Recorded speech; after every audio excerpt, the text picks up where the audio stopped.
Good evening. Glad that you are able to be with us tonight. Um, as we said last Sunday, we're going to start a short little journey as we look and examine the examiner. As we look at the questions that Jesus is asked by Pilate, and as we think about those in our the next few Sunday evenings that we have together. Overall, Pilate asked Jesus 7 questions. Two of those are repeated. Uh, so there is a total of 6 different questions that Pilate asked Jesus as he's on trial. So we're going to look at two of those for the next 3 weeks,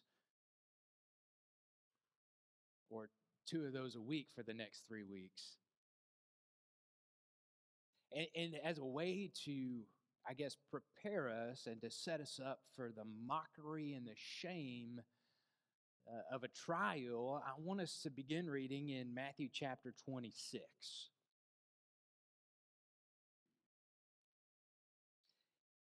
And about verse 57, it reads like this: Then those who had seized Jesus led him to Caiaphas the high priest, where the scribes and the elders had gathered. And Peter was following him at a distance as far as the courtyard of the high priest. And going inside, he sat with the guards to see the end. Now the chief priests and the whole council were seeking false testimony against Jesus, that they might put him to death. But they found none. Though many false witnesses came forward, at last 2 came forward and said, This man said, I am able to destroy the temple of God and to rebuild it in 3 days. And the high priest stood up and said, Have you no answer to make? What is it that these men testify against you? But Jesus remained silent in verse 63. And the high priest said to him, I adjure you by the living God, tell us if you are the Christ, the Son of God. Jesus said to him, You have said so. But I tell you, from now on you will see the Son of Man seated at the right hand of power and coming on the clouds of heaven. Then the high priest tore his robes and said, He has uttered blasphemy. What further witness do we need? You have now heard his blasphemy. What is your judgment? They answered, He deserves death. Then they spit in his face and struck him, and some slapped him, saying, Prophesy to us, you Christ. Who is it that struck you? Then Matthew records for us the denial of Peter. And then from that moment, we pick up in chapter 27 and verse 1. When morning came, all the chief priests and the elders of the people took counsel against Jesus to put him to death. And they bound him and led him away and delivered him over to Pilate the governor. And that's where we pick up in our story. So Pilate begins to examine Jesus, and he begins with the first question in verse 11. It's recorded for us in Matthew chapter 27 and verse 11. Also in Mark chapter 15, verse 1 and verse 2. In Matthew's account, this is what he says. Now Jesus stood before the governor, and the governor asked him, Are you the king of the Jews? And Jesus said, You have said so. Mark's account reads it like this, if we want to flip over to Mark real quick, in Mark chapter 15, the first 2 verses. And as soon as it was morning, the chief priest held a consultation with the elders and scribes and the whole council, and they bound Jesus and led him away and delivered him over to Pilate. Verse 2. And Pilate asked him, Are you the king of the Jews? And he answered him, You have said so. Are you the king of the Jews?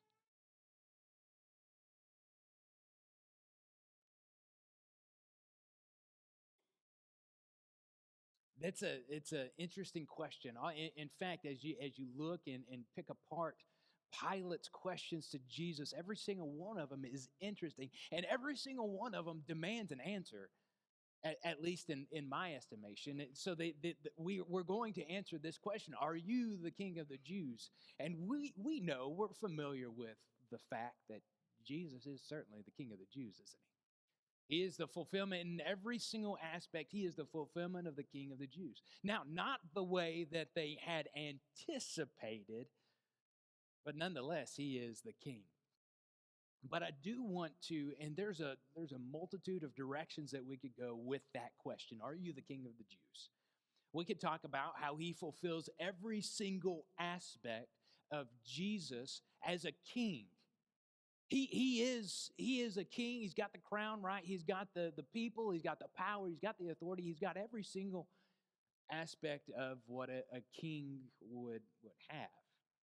And I think we did that about 8 or 9 years ago. And since everybody remembers that, we're not going to go that route. There is one interesting passage that I want to turn to, and I think this describes this fact that Jesus is the King of the Jews. Because on the day of Pentecost, all right, so we're in Acts chapter 2, on the day of Pentecost, Peter gets up, and his message seems to imply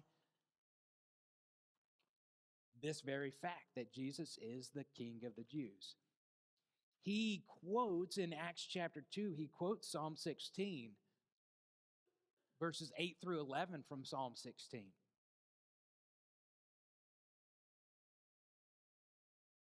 And he says this. We'll read it. For David says concerning him, this is Jesus, I saw the Lord always before me, for he is at my right hand, that I may not be shaken. Therefore my heart was glad, and my tongue rejoiced. My flesh also will dwell in hope. For you will not abandon my soul to Hades, or let your Holy One see corruption. For you have made known to me the path of life.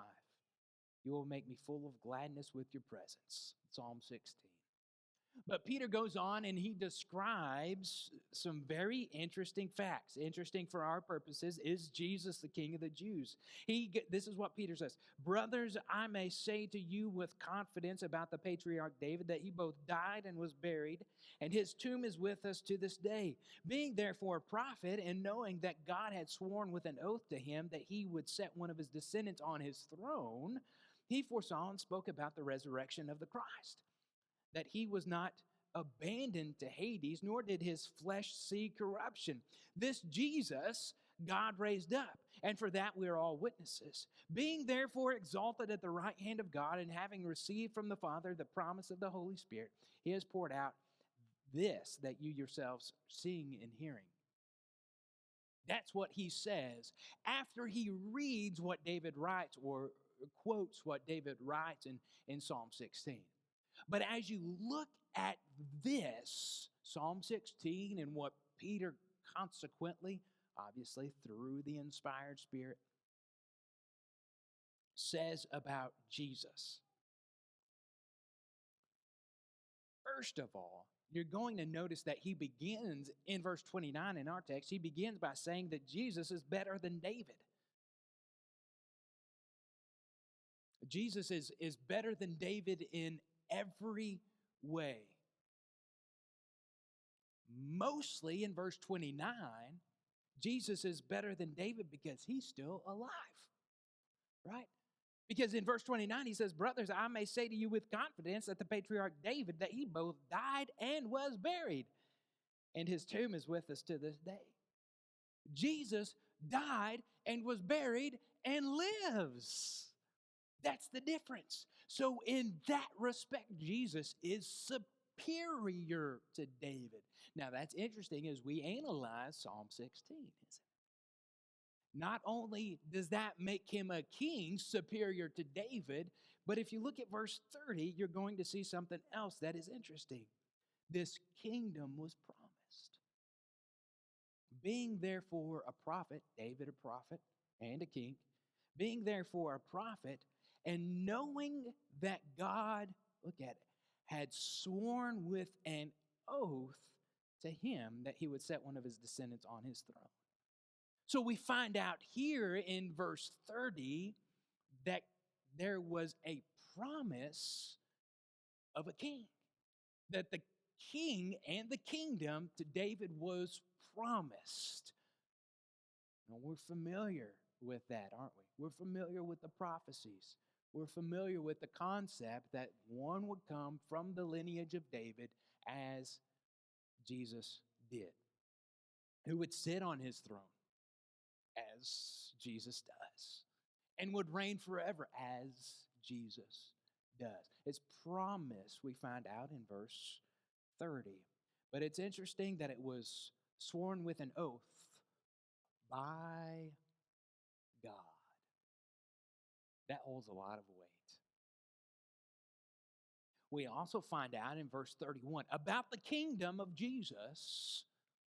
We find out this in verse 31. He foresaw and spoke about the resurrection of the Christ, that he was not abandoned to Hades, nor did his flesh see corruption. We find out that his kingdom is eternal. I know that his kingdom is eternal because he is eternal. Because he was not abandoned to the Hadean realm, and his flesh did not see corruption. His flesh saw a lot of beating. In fact, remember what he told Thomas. Put your hands here. Stick your fingers right here. His flesh was torn to pieces, but it did not decay because he didn't stay in the tomb. Because, again, he's alive. So we see that his kingdom is eternal. It's promised, it's eternal. He's superior in every way to David. But look at verse 33, because there's something else suggested here. Being therefore exalted at the right hand of God, and having received from the Father the promise of the Holy Spirit, he has poured out this, that you yourselves are seeing and hearing. We also find out that his kingdom is heavenly. It's like finally they get it. His kingdom is heavenly. He is, look at it, exalted at the right hand of God. So we see Jesus on the throne, and he is on the throne beside God. His kingdom is a heavenly kingdom because that is where he is, dwelling with God. A king is with his people. That makes us a heavenly people. Consider this also. In verse 33, Jesus was exalted, passive. This is something that has happened to Jesus. It's not something that Jesus himself did, but that Jesus himself has been exalted. God has exalted him. God has made him the King of the Jews. So if we picture, and maybe perhaps fast forward for the simplification process, we fast forward to the book of Revelation and we read about the throne room, or we backtrack and we look at Isaiah and we look at the throne room and we see these images of God. Where is God? He's on the throne. We see pictures in the throne room of God. And now in verse 33, where is Jesus? At the right hand of God. Is there a more powerful or more important place to be in the throne room of God at his right hand? I think it's magnificent. I think it is absolutely magnificent. So we have, again, another analogy to David, because David was made king, wasn't he? God said, I took you from being a shepherd, and I established your kingdom. Jesus is made king, in a sense. In a sense, he's always been the king, hasn't he? So we come back to our question that Pilate asked in Matthew chapter 27. The question's pretty simple because that was part of the accusation. This man claims to be king of the Jews. So his question in verse 11 is, are you the king of the Jews? Jesus' reply, you have said so.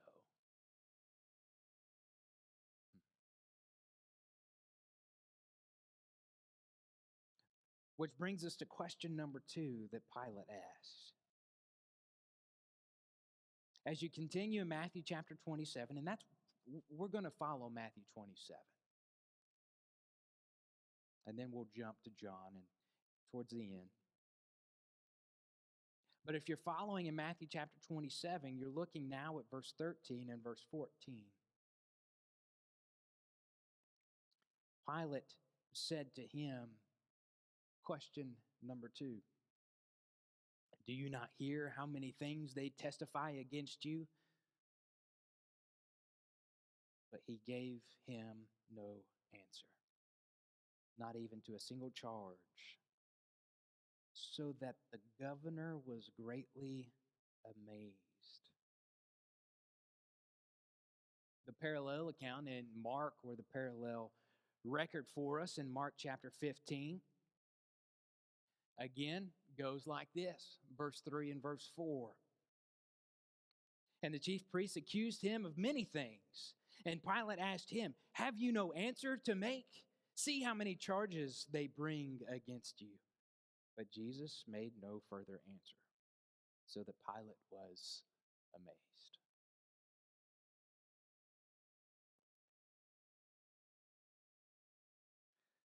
Do you not hear? Don't you understand what they're saying? Don't you hear all the accusations that they are claiming that you've done? You don't have to be a human very long. That when somebody makes a claim, accuses you of something, it's almost our instinct to stand up for ourselves and says, no, I didn't. I didn't do that. And if you don't believe me, come spend 10 minutes in our house. Accusations fly and the mud starts slinging. But Jesus held his peace. And it says both in Matthew and in Mark to the point, Jesus held his peace to the point that Pilate was amazed. He was astonished. I think when we consider the silence of Jesus,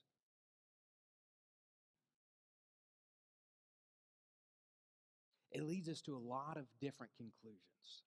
But I want to submit just a couple for your considerations. And perhaps the most obvious is that the silence of Jesus was the fulfillment of prophecy. We knew, if we go back to Isaiah chapter 53, and we read verse 7, it's like a lamb before its shears is silent, so he opened not his mouth.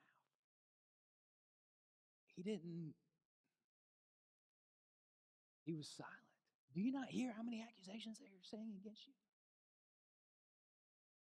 Pilate was amazed at his silence. I think it would be wise for us to consider the silence of Jesus. Because a lot of times it's a lot better to keep our mouth shut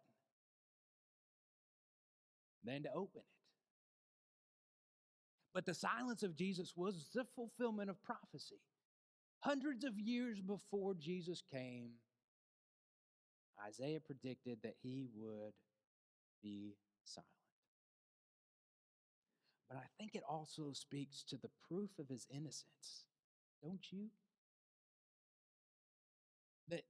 That he had nothing to hide, and there was absolutely no reason for these accusations. And in fact, as we began, it says in chapter Matthew chapter 26, that they were seeking, in verse 59, seeking false testimony against him because they know that they didn't have anything. So his silence is, in one way, it's a proof of his innocence. If you skip on down here in Matthew chapter 27, if you skip on down and you read ahead and you look at verse 17 and verse 18, which I'm sure all of you have done at some point in your life. So when they had gathered, Pilate said to them, "Whom do you want me to release to you, Barabbas or Jesus, who is called the Christ?" For he knew that it was out of envy that they had delivered him up. He knew that if Jesus simply opened his mouth, Pilate can make all this go away.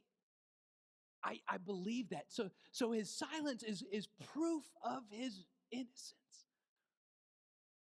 Because if Jesus defended himself,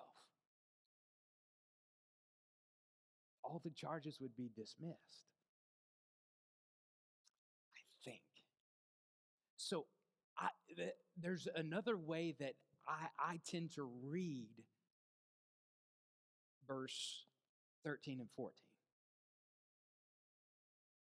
I hear in 13 and 14, I hear Pilate's frustration, and maybe you do too. I hear Pilate begging Jesus, just say something.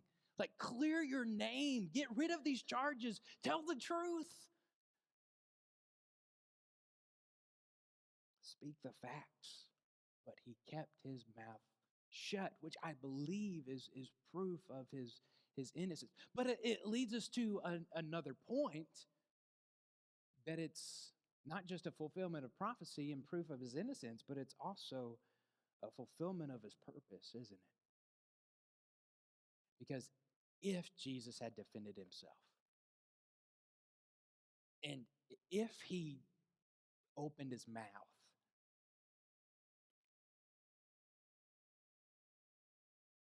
then the charges would have been dismissed. Jesus would never have died. I would have never been saved. I am so thankful that Jesus kept his mouth shut. You know, his purpose, we looked at a few weeks ago, but if you flip over real quick to John chapter 12, this is what he says, verse 27, I think. It says this, "Now is my soul troubled, and what shall I say?" Jesus says, "Father, save me from this hour, but for this purpose I have come to this hour." Jesus knew this was his purpose. So to answer Pilate's question as we think about it, do you not hear how many charges they bring against you? I don't know what Jesus was thinking.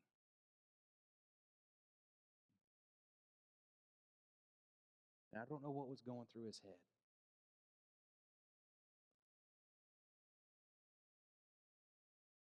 But I do know that he was completely innocent. And his silence has saved me from my sins to a certain extent. So our first two questions, are you the king of the Jews? Certainly. Certainly. Do you not hear how many charges they bring against you? Certainly.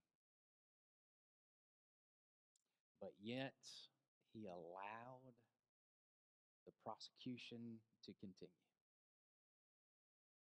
to fulfill the purpose for which he came. I'm so thankful for the cross of Jesus. And I'm thankful for his resurrection that gives us hope. And if you don't have hope, you've got nothing.